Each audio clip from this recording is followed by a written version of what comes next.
This is Geraldo Colon with Chapter 3 and Chapter 4 video discussion.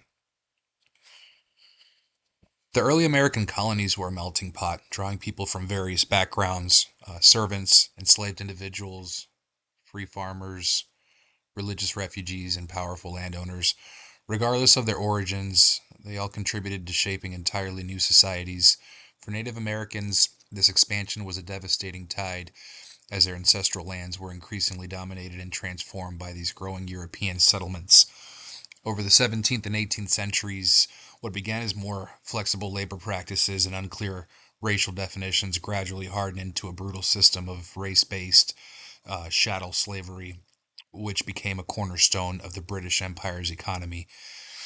This period, the 17th century, was marked by the establishment and strengthening of British colonies in North America, but it was far from peaceful.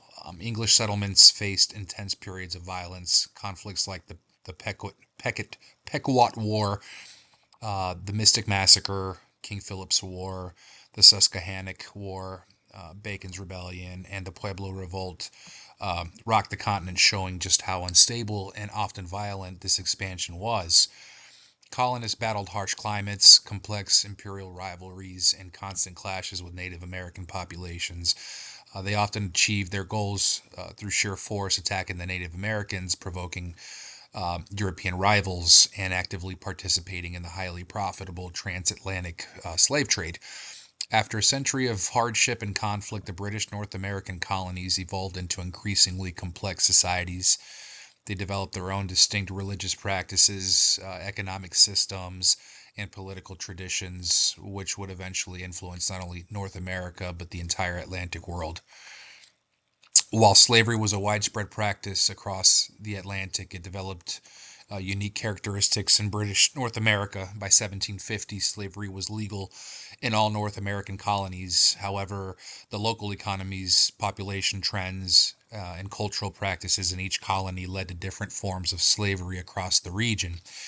Britain was frequently at war with France and their Native American allies between 1688 and 1775, a total of 37 years out of 87. These weren't just wars between European armies. American militiamen actively fought alongside the British against the French and their Native American partners. These conflicts took a heavy toll on the colonists, both physically and emotionally.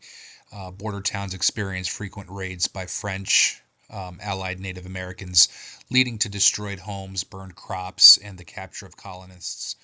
Some captives were eventually ransomed, while others converted to Catholicism and remained in New France, fueling fears that Catholicism was encroaching on Protestant lands and beliefs.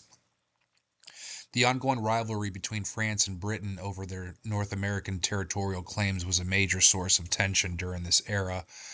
By 1763, American colonists felt more united than ever. They had fought and celebrated victories together. However, they also began to realize that they weren't seen as full British subjects, but as something distinct. Colonists across the various regions viewed new imperial reforms as direct threats to the British liberties they believed they were born with. The Stamp Act Congress in 1765 brought colonial leaders together in an unprecedented display of unity against parliamentary taxes. Popular boycotts of British goods further solidified a shared story of sacrifice, resistance, and a growing political identity. The stage was set for rebellion.